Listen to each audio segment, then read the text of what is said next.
Genesis chapter 50. Joseph threw himself on his father and wept over him and kissed him. Then Joseph told the physicians who served him to embalm his father's body. So Jacob was embalmed.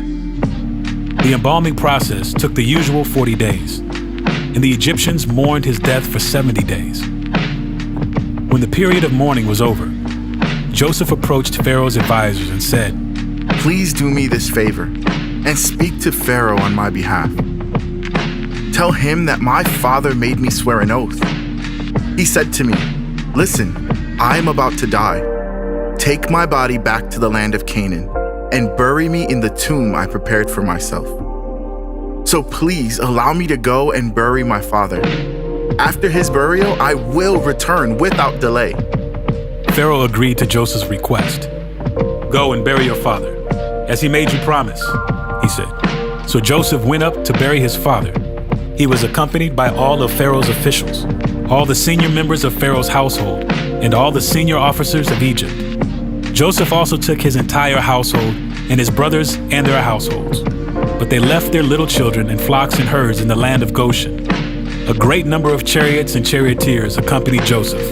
When they arrived at the threshing floor of Atad, near the Jordan River, they held a very great and solemn memorial service with a 7-day period of mourning for Joseph's father. The local residents, the Canaanites, watched them mourning at the threshing floor of Atad. Then they renamed that place, which is near the Jordan, Abel Mizraim, for they said, "This is a place of deep mourning for these Egyptians." So Jacob's sons did as he had commanded them. They carried his body to the land of Canaan and buried him in the cave in the field of Machpelah near Mamre. This is the cave that Abraham had bought as a permanent burial site from Ephraim the Hittite. Joseph reassures his brothers. After burying Jacob, Joseph returned to Egypt with his brothers and all who had accompanied him to his father's burial. But now that their father was dead, Joseph's brothers became fearful. "Now, Joseph will show his anger and pay us back for all the wrong we did to him," they said. So they sent this message to Joseph. "Before your father died, he instructed us to say to you, 'Please, forgive your brothers for the great wrong they did to you, for their sin in treating you so cruelly. So we, the servants of the God of your father, beg you to forgive our sin.'" When Joseph received the message, he broke down and wept. Then his brothers came and threw themselves down before Joseph. "Look, we are your slaves," they said. But Joseph replied, "Don't be afraid of me. Am I God that I can punish you? You intended to harm me, but God intended it all for good. He brought me to this position so I could save the lives of many people. No, don't be afraid. I will continue to take care of you and your children." So he reassured them by speaking kindly to them. The death of Joseph. So Joseph and his brothers and their families continued to live in Egypt. Joseph lived to the age of 110. He lived to see 3 generations of descendants of his son Ephraim, and he lived to see the birth of the children of Manasseh's son Machir, whom he claimed as his own. "Soon I will die," Joseph told his brothers. "but God will surely come to help you and lead you out of this land of Egypt. He will bring you back to the land he solemnly promised to give to Abraham, to Isaac, and to Jacob." Then Joseph made the sons of Israel swear an oath, and he said, "When God comes to help you and lead you back, you must take my bones with you."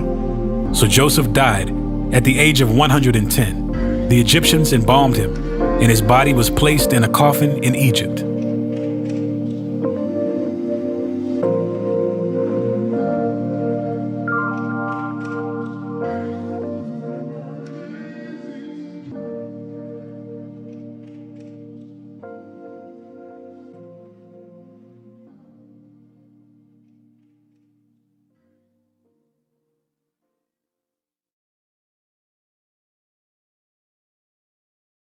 The Book of Genesis.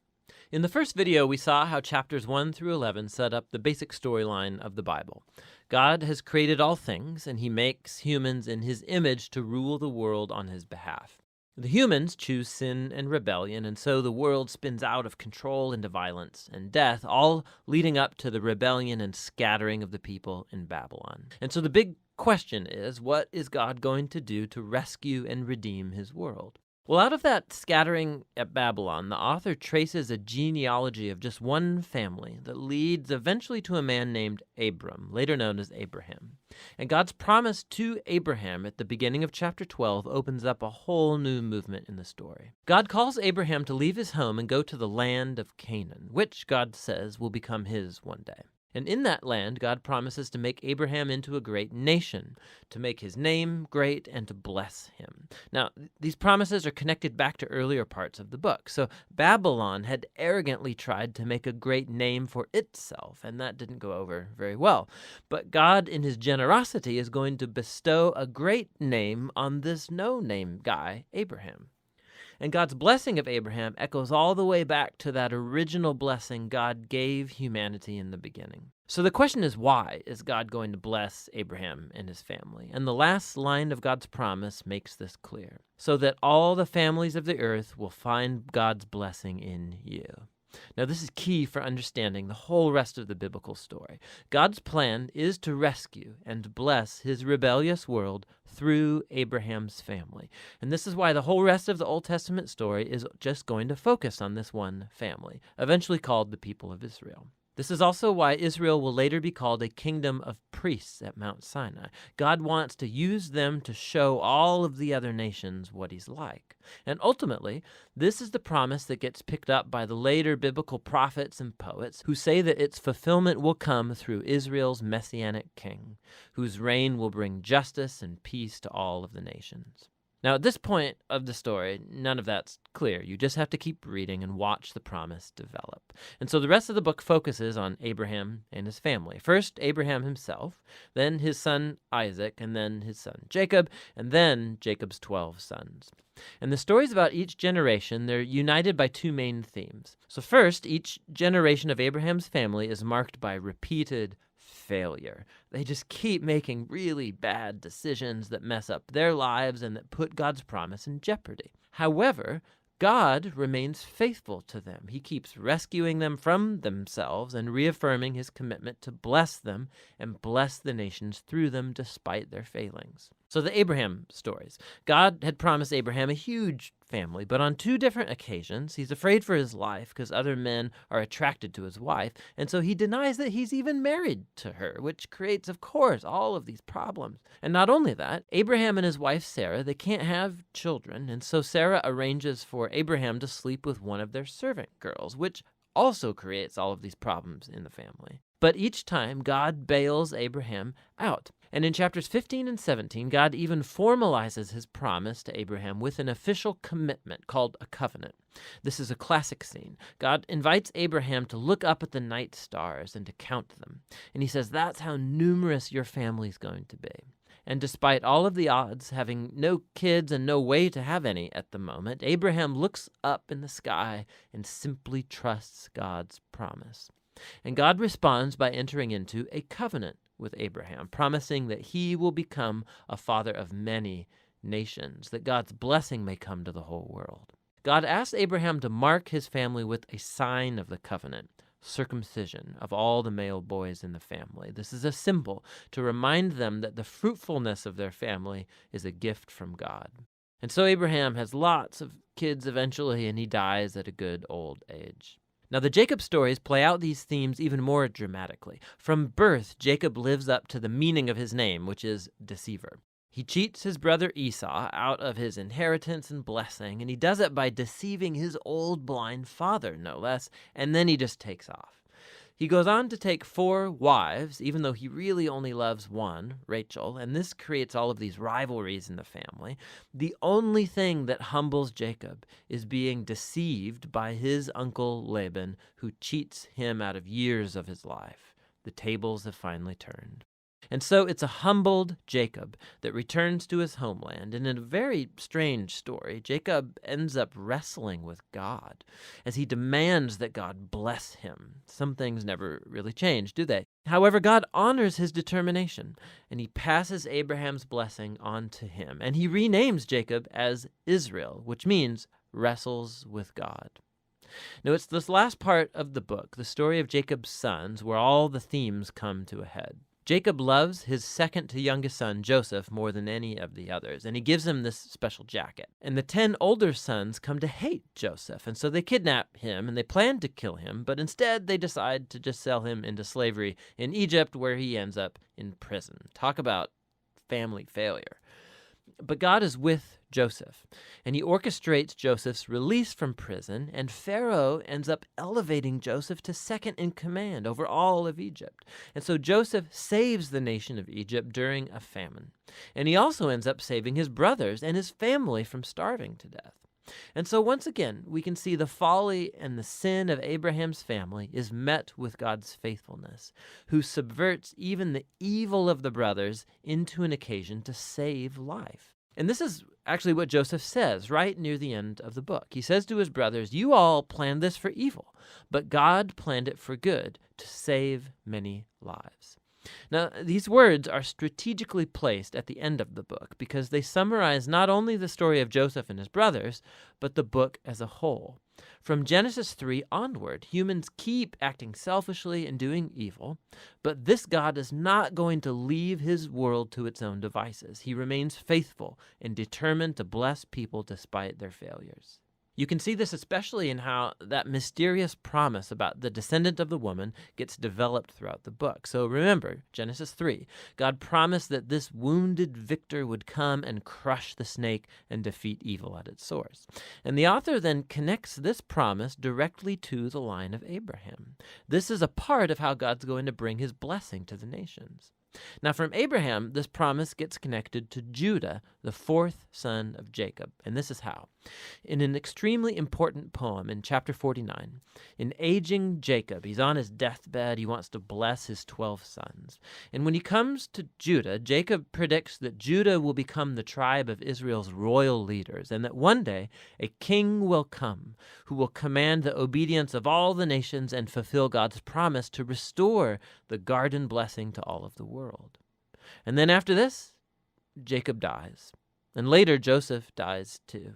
And the growing family remains in Egypt. And so the book of Genesis ends with all of these future hopes and promises left hanging and undeveloped. And it forces you to turn the page to see how it's all going to turn out. But for now, that's the book of Genesis.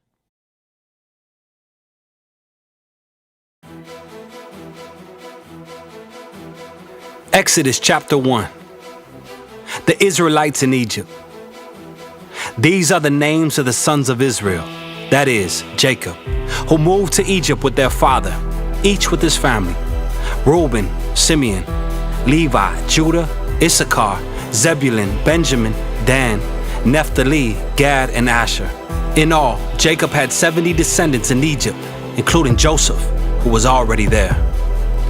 In time, Joseph and all his brothers died, ending that entire generation. But their descendants, the Israelites, had many children and grandchildren. In fact, they multiplied so greatly that they became extremely powerful and filled the land. Eventually, a new king came to power in Egypt who knew nothing about Joseph or what he had done. He said to his people, "Look, the people of Israel now outnumber us and are stronger than we are. We must make a plan to keep them from growing even more. If we don't, and if war breaks out, they will join our enemies and fight against us. Then they will escape from the country."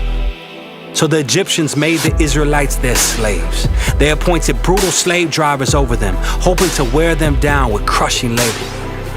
They forced them to build the cities of Pithom and Ramses as supply centers for the king. But the more the Egyptians oppressed them, the more the Israelites multiplied and spread, and the more alarmed the Egyptians became. So the Egyptians worked the people of Israel without mercy.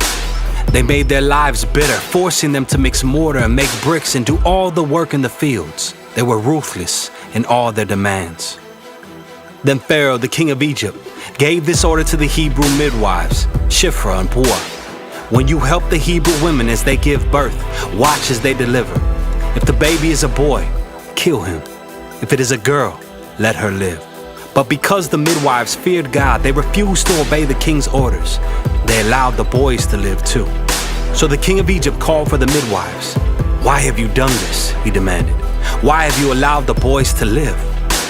The Hebrew women are not like the Egyptian women. The midwives replied. They are more vigorous and have their babies so quickly that we cannot get there in time. So God was good to the midwives, and the Israelites continued to multiply, growing more and more powerful. And because the midwives feared God, He gave them families of their own.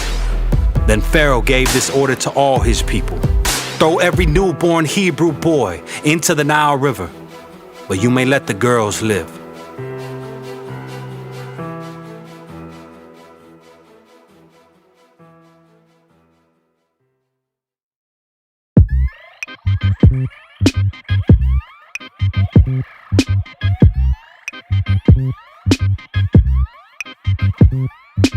Matthew chapter 23. Jesus criticizes the religious leaders.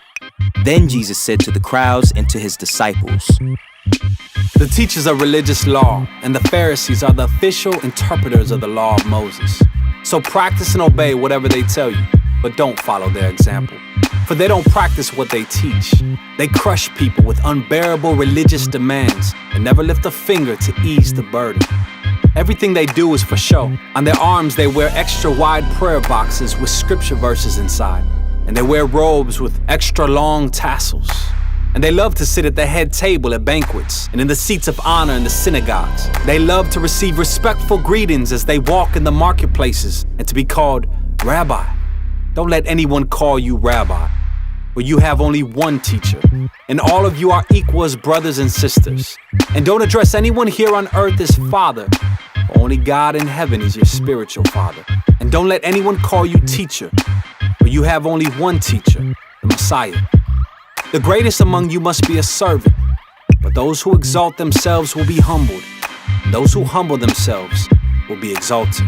What sorrow awaits you, teachers of religious law, and you Pharisees, hypocrites, for you shut the door of the kingdom of heaven in people's faces. You won't go in yourselves, and you don't let others enter either. What sorrow awaits you, teachers of religious law, and you Pharisees, hypocrites, for you cross land and sea to make one convert, and then you turn that person into twice the child of hell you yourselves are. Blind guides, what sorrow awaits you? You say that it means nothing to swear by God's temple, but that it is binding to swear by the gold in the temple. Blind fools, which is more important, the gold or the temple that makes the gold sacred? And you say that to swear by the altar is not binding, but to swear by the gifts on the altar is binding. How blind! For which is more important, the gift on the altar or the altar that makes the gift sacred? When you swear by the altar, you are swearing by it and by everything on it. And when you swear by the temple, you are swearing by it and by God who lives in it. And when you swear by heaven, you are swearing by the throne of God and by God who sits on the throne. What sorrow awaits you, teachers of religious law, and you Pharisees, hypocrites, for you are careful to tithe even the tiniest income from your herb gardens, but you ignore the more important aspects of the law: justice, mercy, and faith. You should tithe, yes, but do not neglect the more important things. Blind guides, you strain your water so you won't accidentally swallow a gnat, but you swallow a camel. What sorrow awaits you, teachers of religious law, and you Pharisees, hypocrites, for you are so careful to clean the outside of the cup and the dish, but inside you are filthy, full of greed and self-indulgence.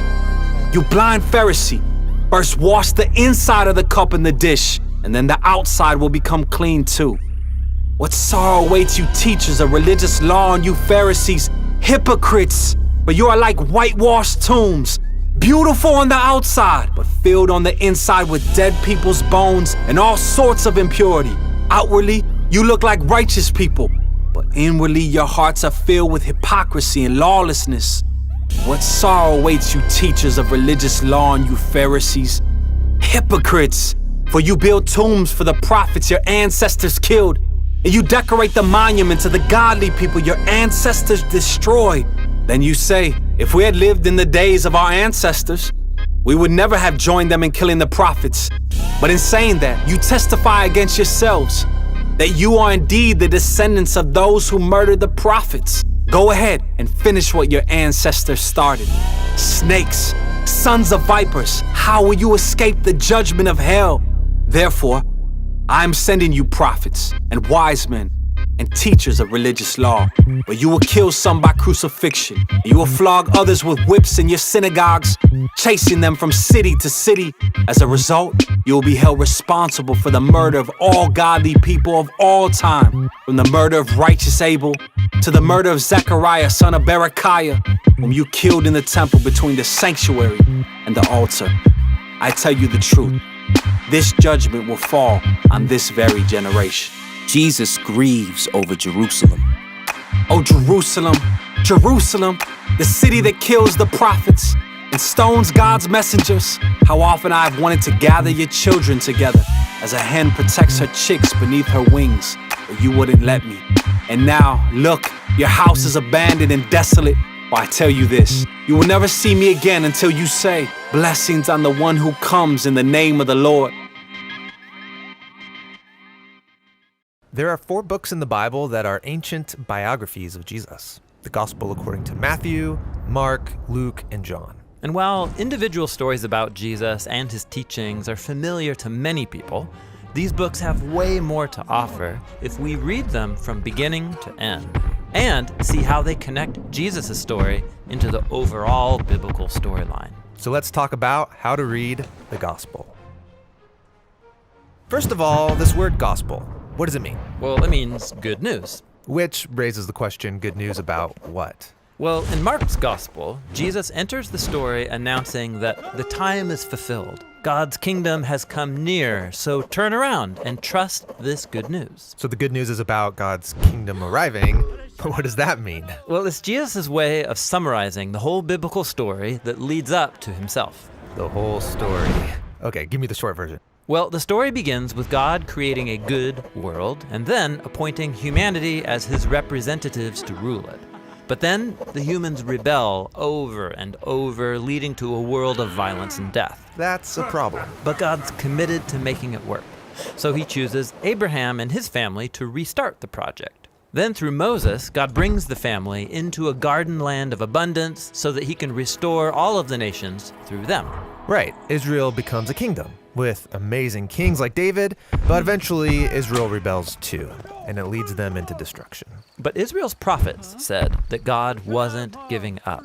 He was going to personally come and restore Israel so that his justice and peace could spread to all nations and to all creation.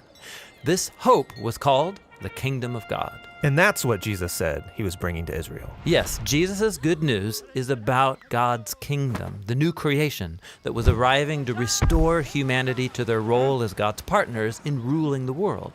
This is why the gospel has so many stories about Jesus liberating people from death and disease, along with all of his teachings about generosity to the poor or forgiveness and loving your enemies. He was inviting people to live in God's new world. Exactly.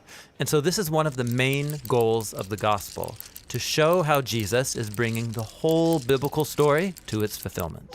So that's why the gospel authors are constantly appealing to the Hebrew scriptures while telling the story of Jesus. Yeah, like when Jesus is born in Bethlehem, Matthew reminds us that this was anticipated by the prophet Micah. And he directly quotes from Micah. Yeah, these direct quotes are really common. But more often, the gospel authors weave biblical phrases into the story without telling you, so you can discover it for yourself.